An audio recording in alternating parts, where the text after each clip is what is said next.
him, Bill.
When there happened to be a raccoon along the right-of-way, all the coon hounds gave up the wolf hunt.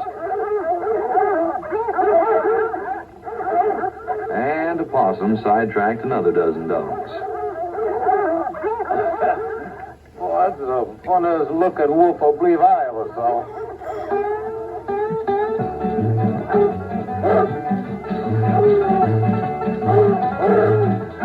For this Dalmatian, there was first hesitation, then procrastination.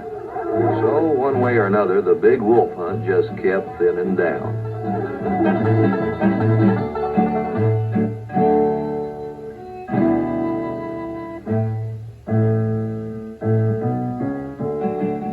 Right about now, Chico started to get a mite tired.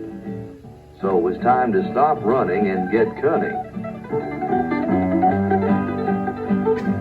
He'd used this old covered bridge to cover his tracks with some of his own tracks. The double back trick with the twist.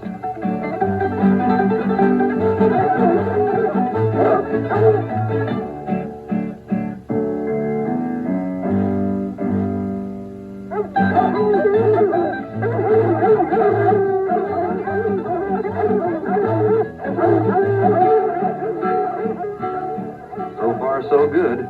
A dead-end mishmash of tracks ought to give that bunch of hillbillies something to think about.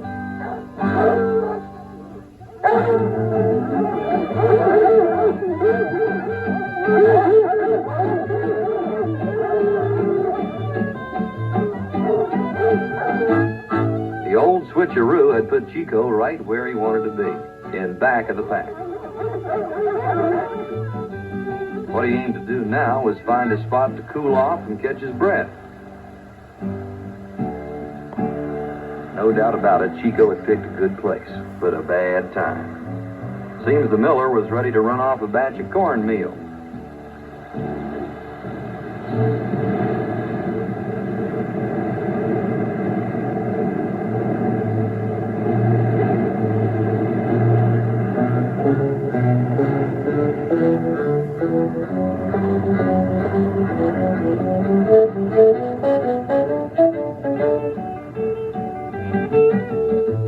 That unexpected turn was actually mighty lucky, because Chico had underestimated the hounds. They knew their business, and their business was hunting. Up to this point, though, Chico still had the advantage. And fact is, he could most always handle his enemies.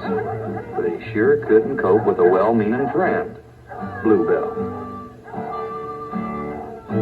And she had to open her big, flapping mouth and deliver him unto his enemies.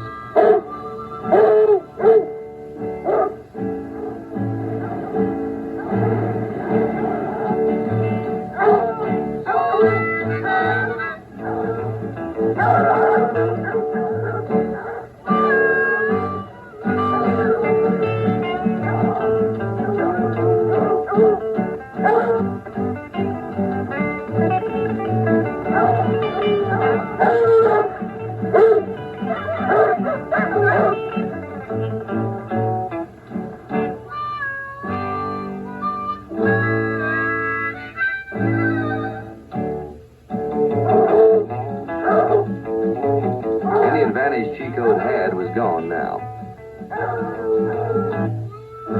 And there'd be no chance for Bluebell to catch up either. She couldn't know she'd never again see that sweet, singing, fun-loving companion. But she seemed to sense it.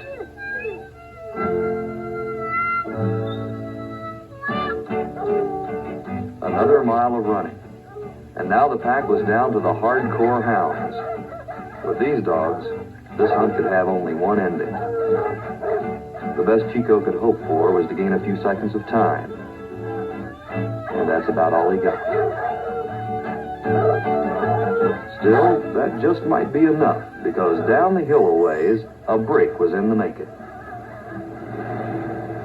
Johnny Martin was heading out of Tennessee on his way home. And he was in the right place at the right time. Maybe.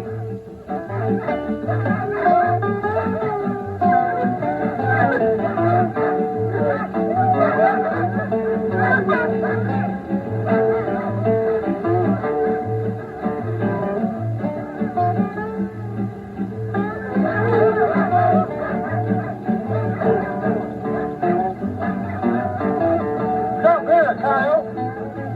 Come on, boy. Come on, get in. Here, Kyle. Come on. Jump in here, man.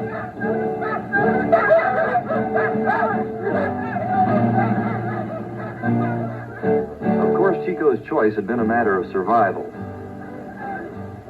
But now there was sudden close confinement inside the car, and an already nervous and frightened wild animal.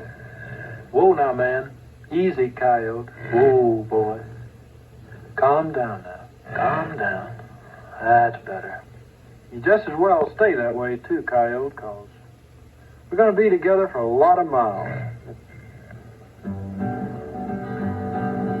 I'm going back to my old hometown, to the gal I left behind. The one that begged me not to leave, and I didn't pay no mind. I wish I'd listened to what she said, a happier man I'd be.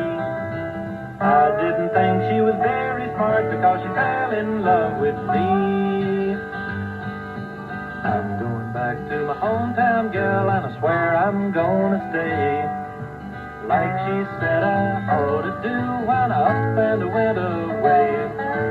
She spoke the truth and I believe it now, the happiest man I'll be. If she only did what she said she'd do, and she's waiting there for me. Now 1 week and 2,000 miles later. Well, Coyote, end of the line. Come here now. Come here, man. Whoa now. Settle down. Easy. Easy, Coyote. Okay.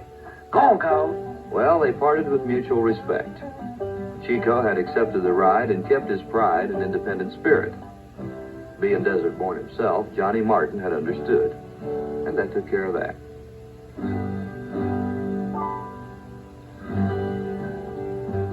Yeah, he was home again, and he should have been glad, but somehow Chico was kind of sad. Because a part of his heart would always be with that pretty little hound down in Tennessee. Yes, sir. And he'd sure left her something to remember him by, too.